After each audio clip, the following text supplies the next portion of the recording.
The divorce didn't hit me as hard as it could have. I was 12 when Mom and Dad split up, but since Dad's house was just 3 blocks away in our small Indiana town, I still got to see him every weekend. Life had found its rhythm until my sophomore year of high school when Dad dropped the bombshell he was moving to Florida. "You'll get to vacation in the Sunshine State," Mom had said, trying to brighten the situation. She wasn't wrong. Every few months, I'd pack my bags and board a plane south, trading Indiana's gray skies for Florida's endless summer. At 15, I'd become a seasoned solo traveler, navigating security checkpoints and airport terminals like a pro. That Friday evening in September started like any other flight. Mom dropped me off with our usual goodbye hug, and I made my way through security, AirPods in hand and laptop bag slung over my shoulder. The terminal was quiet, typical for a late-night flight. I found a seat near my gate and lost myself in the latest episode of Shadow Heights, my current Netflix obsession. The hair on the back of my neck stood up before I even looked up. Something about the weight of someone's gaze. When I finally glanced across the waiting area, I met his eyes pale blue, set in a weathered face that might have been handsome 20 years ago. He looked about my father's age, maybe older, with silver threading through his dark hair. But it was his smile that made my stomach clench too wide, too knowing, like we shared a secret I hadn't been let in on. I buried my face in my laptop screen, cranking up the volume on my show. When boarding began, I practically sprinted to get in line, hoping to lose him in the shuffle. The nearly empty plane should have been a blessing.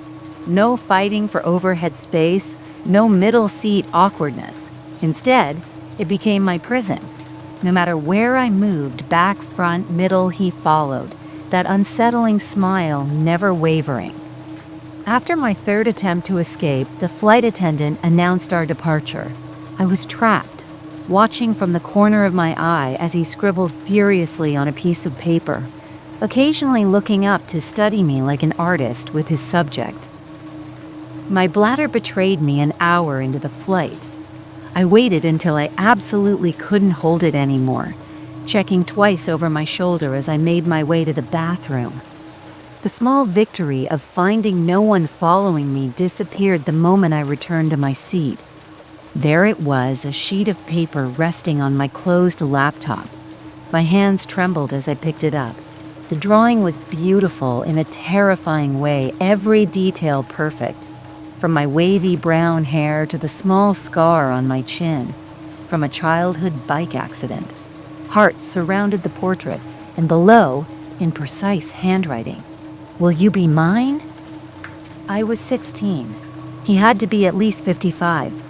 Bile rose in my throat. The last 30 minutes of the flight stretched like taffy, each second thick with fear. He tried to get my attention, gesturing to the empty seat beside him. When that failed, he stood. But a sharp-eyed flight attendant ordered him back to his seat as we began our descent. I thought I was free when we landed. I left his drawing behind like a curse and speed-walked through the terminal, my heart drumming against my ribs. Then I felt a violent yank on my backpack that nearly sent me sprawling. "Why didn't you answer my question?" His voice was different now, rage replacing the silent smiles. He gripped my arm so tight I knew it would bruise, waving the discarded drawing in my face. The terminal stretched empty around us, save for a custodian lost in his own music, the wet vacuum drowning out everything else. "My dad's coming," I managed to squeak out, but his grip only tightened. His face pressed close to mine, his stubble scratching my cheek as he whispered, "You're mine now, my girlfriend." Terror crystallized into action. Years of soccer practice paid off as I wrenched free and kicked him hard between the legs.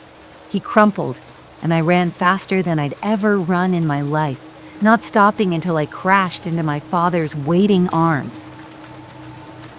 The aftermath was a blur of police reports and airline investigations. They never found him. The name on his ticket was fake, his identity a ghost. My dad was livid. demanding answers the airline couldn't give. Now when I fly, I'm enrolled in an unaccompanied minor service, despite being old enough not to need it. A flight attendant checks on me regularly and escorts me to my waiting parent. Some nights, I still wake up feeling his stubble against my cheek, seeing those pale blue eyes and that terrible smile. He's out there somewhere, maybe watching another young girl right now. I can only hope that she'll be as lucky as I was, that she'll find the strength to run when she needs it most.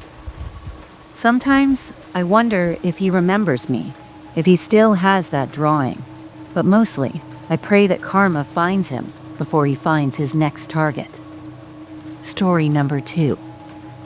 Emma's heart fluttered every time she saw Nathan in the school hallways. At 16, she'd mastered the art of stealing glances without being caught, watching him run his fingers through his dark curls while he concentrated on math problems. Too shy to speak to him directly, she left origami notes shaped like hearts in his locker and offered to help him with English assignments, hoping he'd notice her beyond their casual friendship.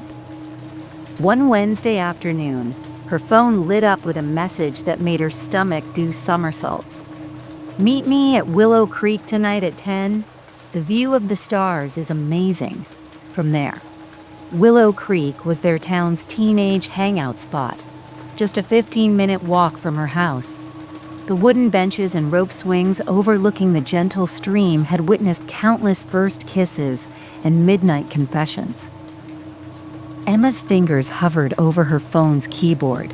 Her parents' strict 9 p.m. curfew flashed through her mind, but the thought of finally having a moment alone with Nathan pushed away any hesitation. "Yes," she typed back, her hands trembling with excitement. The rest of the day passed in a blur of outfit changes and nervous preparation. She settled on her favorite summer dress, white with tiny purple flowers that brought out the green in her eyes. Her long auburn hair fell in perfect waves, thanks to an hour with the curling iron, and she'd practiced her makeup 3 times to get it just right. The grandfather clock downstairs chimed 9, right on schedule with her parents' bedtime routine. Emma sat on her bed, counting the minutes, her heart pounding so loud she worried it might wake them. At 9:45, she crept to her window, grateful for the sturdy oak tree that had been her childhood climbing companion. The cool night air kissed her skin as she carefully maneuvered onto the thickest branch. Her dress caught on a twig, and she froze, listening for any sound from her parents' room. Nothing but crickets and distant traffic. With shaking legs, she made her way down the tree and touched the grass with silent feet. Freedom tasted sweet as she walked toward Willow Creek, her mind spinning romantic scenarios. Would Nathan hold her hand?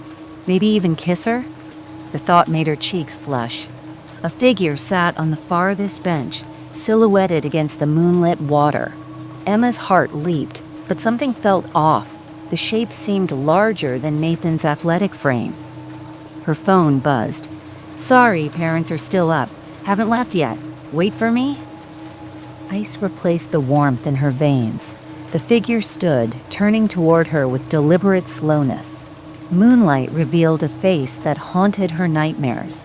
Weathered skin stretched tight over hollow cheeks, a patchy beard and eyes that gleamed with malicious intent. "Looking for someone?"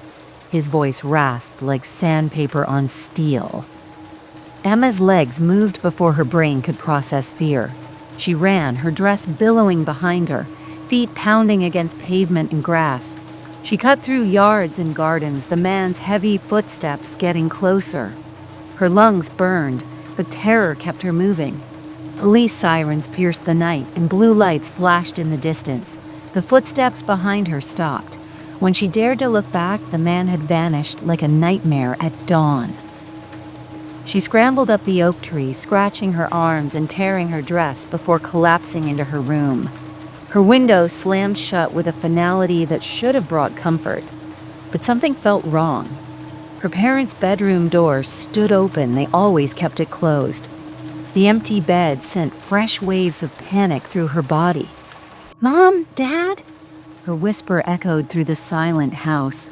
A phone call revealed the truth. Her aunt's house had been broken into by a knife-wielding man who carved demonic symbols into her walls. Her parents had rushed over to comfort her, leaving Emma alone in the house. That night, sleep evaded her.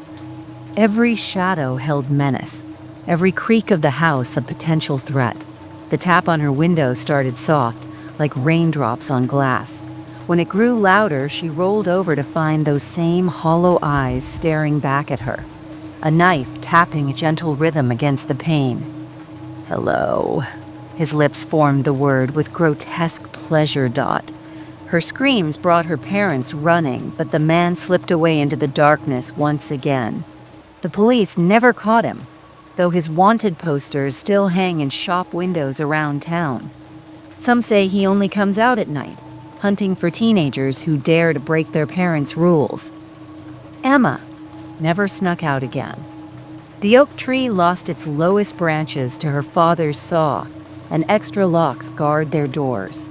These days, she only meets Nathan for coffee after school, in broad daylight, where the shadows can't hide hungry eyes and gleaming knives.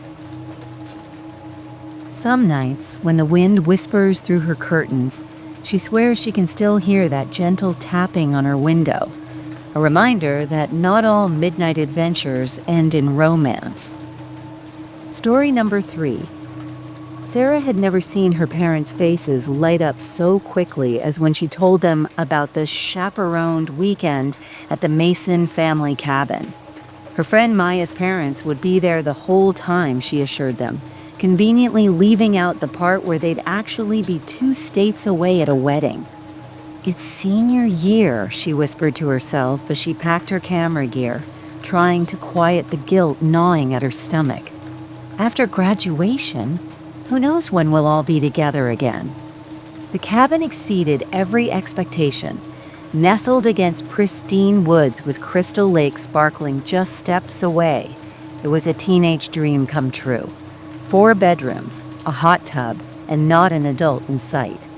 Maya, Rachel, and Jen spent the first day taking silly photos for Instagram and floating on paddle boards until their fingers pruned. Dawn painted the sky in cotton candy colors the next morning. Sarah woke early, her photographer's instinct telling her the light would be perfect. Her Canon DSLR hung familiar and heavy around her neck as she tiptoed past her sleeping friends.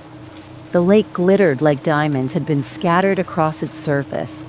She caught the moment in her viewfinder, adjusting her settings to capture the golden hour magic. That's when she saw it, a flash of yellow darting between flowers. A ruby-throated hummingbird, its wings a blur of motion. "Just one shot," she whispered, creeping closer. The tiny bird took flight, leading her into the woods like a will-o-wisp. She followed, drunk on the possibility of the perfect photo. The bird finally settled on a moss-draped oak, and Sarah's shutter clicked in triumph. Reality crashed back when she lowered her camera. The woods pressed in around her, thick and unfamiliar. Shadows seemed to move between the trees despite the morning sun. Her phone screen mocked her with no service as she held it skyward, hoping for just one bar. Hours bled together as she wandered. She marked her path with X's scratched into the dirt, but they only proved she was walking in circles. The sun climbed overhead, beating down through the canopy until sweat plastered her t-shirt to her back. Her throat felt like sandpaper. "They must be looking for me by now," she croaked, but her voice sounded small in the vastness of the forest. When she tried climbing a tree for a better view, the bark betrayed her. She hit the ground hard enough to steal her breath, adding bruises to her growing collection of scratches from thorny bushes. Darkness crept in like spilled ink, bringing with it every horror movie she'd ever watched. Her phone's flashlight carved a weak path through the blackness, but the battery icon blinked red. Every snapping twig became a mountain lion's footstep. Every rustling leaf might be a bear's breath. The cabin appeared like a mirage in a small clearing. Smoke curled from its chimney help finally, but as Sarah drew closer, her relief curdled into dread. This was no vacation home. Rough logs and stones had been cobbled together into a crude shelter that looked ready to collapse. Her knuckles rapped against the door before common sense could stop them. Silence answered. The door creaked open at her touch, revealing a single room lit by guttering candles. A wooden table held mysterious bundles wrapped in cloth. A nest of blankets occupied one corner. But the smell, dear God, the smell, like meat left too long in summer heat. The floorboards groaned behind her. Sarah turned and her scream died in her throat. It towered in the doorway, 7 feet of matted fur and rags. Yellowed teeth gleamed in the candlelight. Its hands, massive things with dirt-blackened nails, gripped a crude club studded with rusty nails. Pure terror gave her wings. She burst past the creature and ran blindly into the night. Branches whipped her face. Roots caught her feet, but she ran until her legs gave out and she collapsed, lungs burning. The helicopter spotlight found her hours later, curled into a ball and shaking.